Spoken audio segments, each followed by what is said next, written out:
I'm Jessie Libra. And I'm Sherry Salter. And today we're going to be talking to you guys about short-lived climate forces.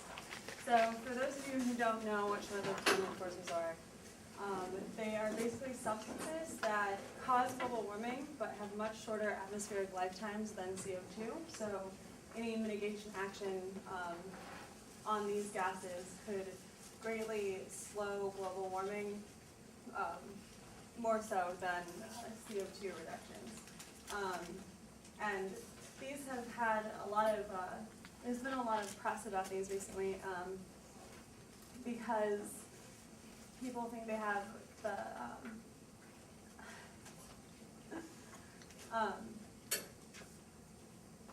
sorry. Okay, so there's been a lot of to-do about these in the media recently because any action taken to mitigate these could kind of give time for CO2 reduction measures to become economically viable. So in this presentation, I'll be talking about black carbon reduction, both in the residential sector, concerning biomass burning cook stoves, and in the diesel sector. And Sherry will be talking about methane reductions, both in terms of fossil fuel reduction and in municipal waste. And she'll also give an overview of HFCs.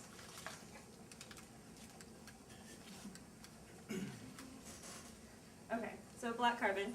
Black carbon is essentially soot. It's produced by inefficient combustion of fossil fuels, especially diesel, coal, and biomass.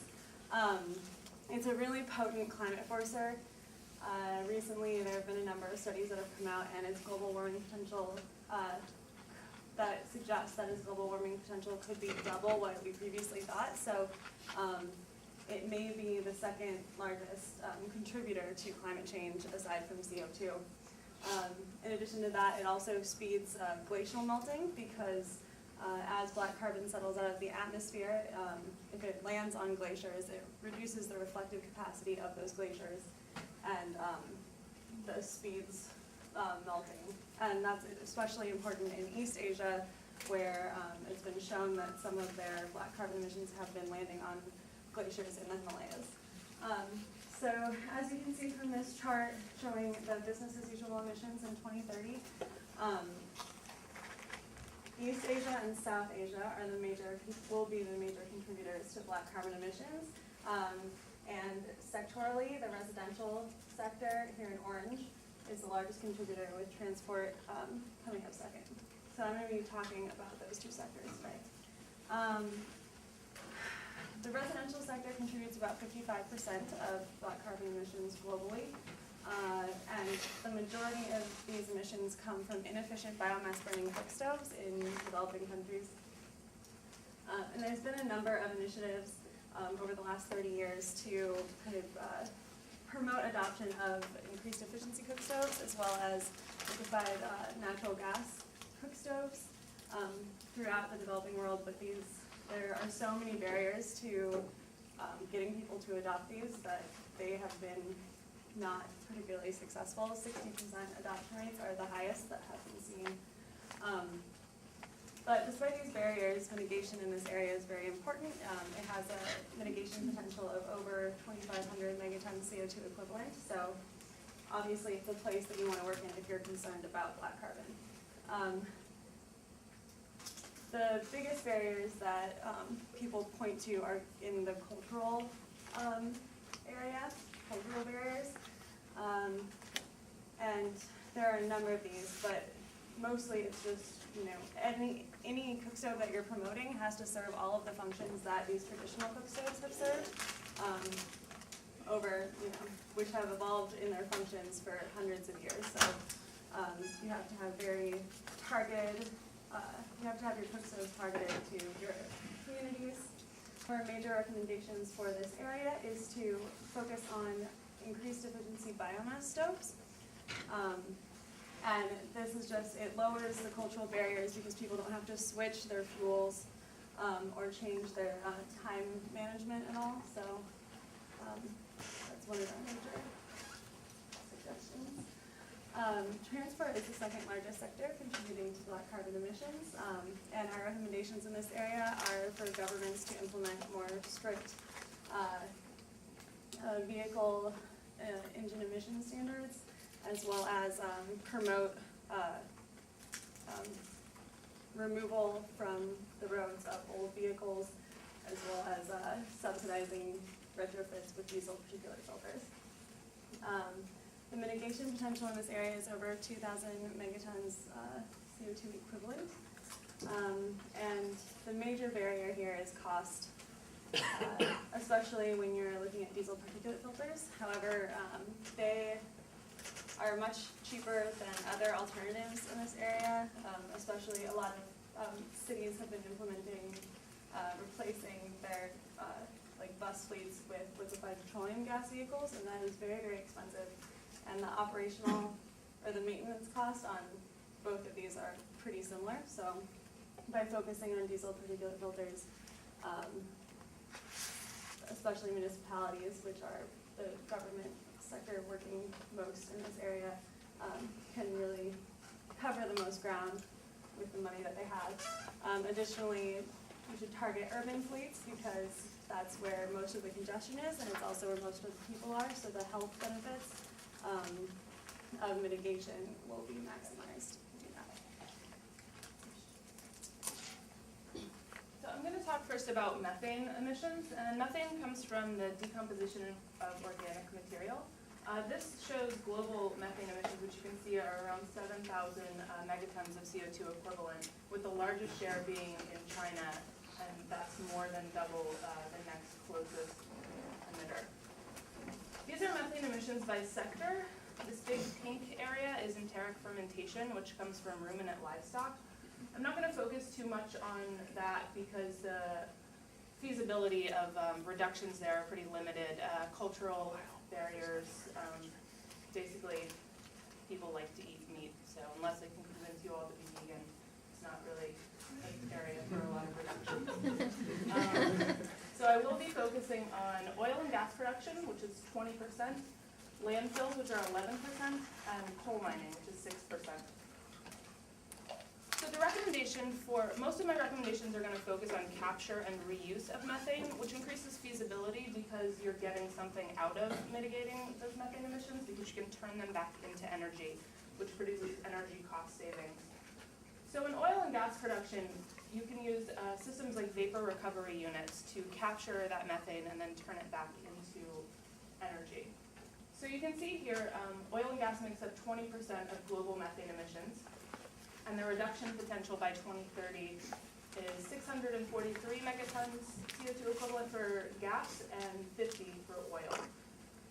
Some of the barriers for installing these VRUs are going to be the upfront costs, because while they have long-term savings, they are pretty capital intensive at the beginning.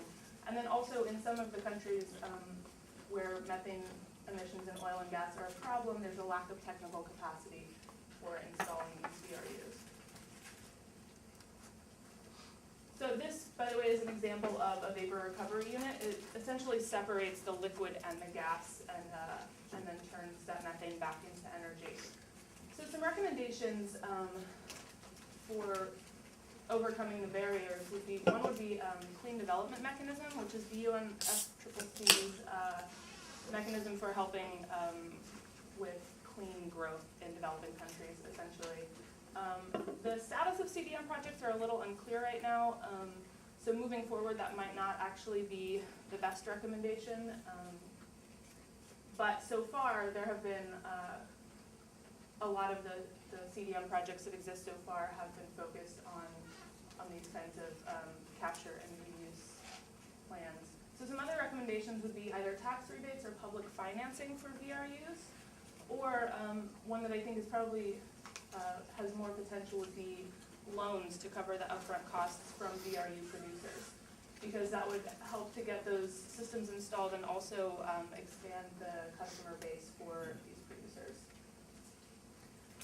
So next I'm going to talk about coal mining, which is responsible for 6% of global methane emissions, and the reduction potential you can see here is 363 megatons CO2 equivalent.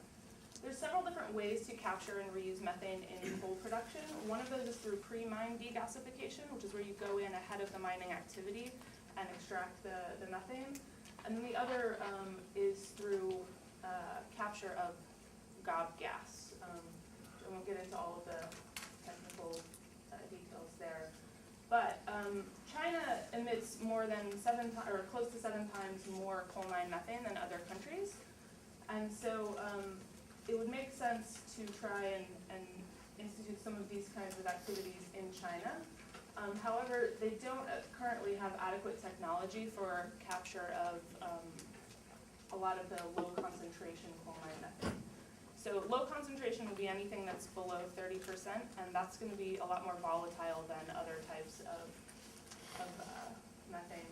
And so it can be pretty dangerous to try to get that out of the coal mines. So, and then also there's upfront costs to capturing that methane.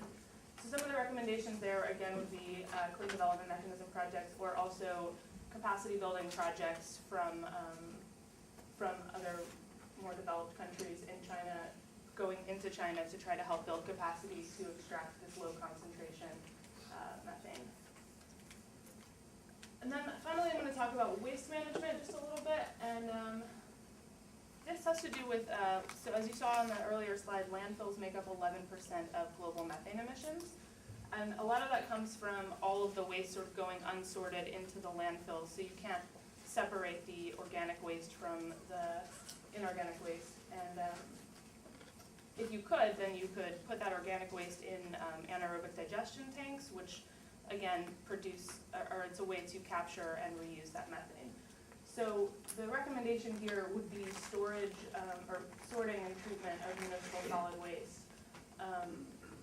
And that can either happen before the waste goes, well, I guess it has to happen before the waste goes to the landfill, but it can either happen at sort of the household or business level, where you institute incentives or penalties for not sorting the waste. So you could have a recycling program, or in California, for example, there's a pay-as-you-throw program where you pay for the amount of trash that you're throwing away, or you could have incentives to increase recycling. A lot of the barriers there are cultural or behavioral. People don't like to take the time to recycle and separate their compost from their trash, and so that's a problem. So another option is for, once the trash is all delivered, to sort it after, which is sort of what's happening here. Is the trash is being sorted before going to the landfill, so you separate out that organic waste. And so yeah, the recommendations I talked about are sort of regulations or rebates for separating that waste ahead of getting to the landfill. Finally, I'm going to talk about HFCs just very briefly. That's hydrofluorocarbons, which come from coolants and refrigerants. There are 8 billion tons.